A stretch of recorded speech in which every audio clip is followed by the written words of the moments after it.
আসসালামু আলাইকুম। আশা করি সকলেই ভালো আছেন। আমিও ভালো আছি। আজকে আমরা চলে এসেছি যমুনা নদীর পাড়ে।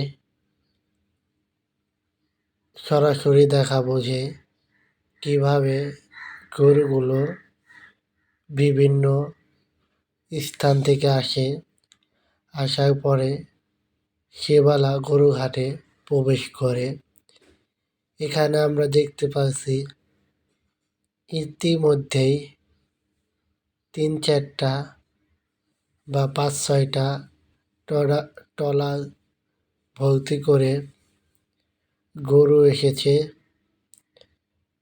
দেখেন কি সুন্দরভাবে গরুগুলো বিভিন্ন এলাকা, বিভিন্ন চর থেকে গরুগুলো এলো। এই জন্য শিবালা গরুঘাটে একটু অন্য অন্য গরুঘাট থেকে একটু গরুর দাম কম। দেখেন কত সুন্দর গরু। ইতিমধ্যে আমরা চলে এসেছি যে ট্রলারটি কেবল এলো তার সামনে।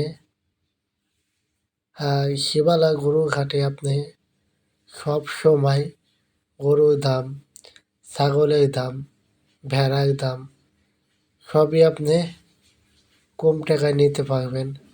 আমরা এখানে দেখতে পাচ্ছি যে ট্রলারটি কেবল হলো এর ভিতরে গরুও আছে, আবার ছাগলও আছে। এগুলো আসলে বিভিন্ন চর, বিভিন্ন গ্রাম থেকে এসেছে।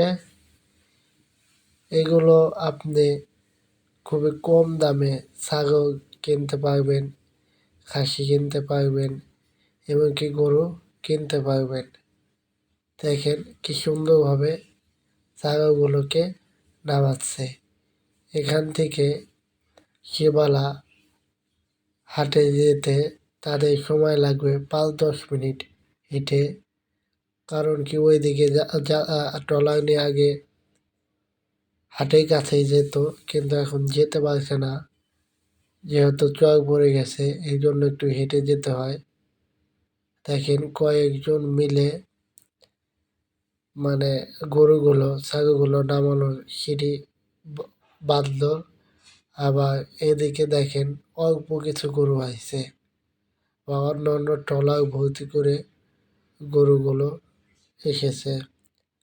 আর যদি আমার ভিডিওটি ভালো লাগে অবশ্যই একটা সাবস্ক্রাইব, একটা লাইক, কমেন্ট, শেয়ার করে দেবেন। আসসালামু আলাইকুম ওয়া রাহমাতুল্লাহি ওয়া বারাকাতুহু।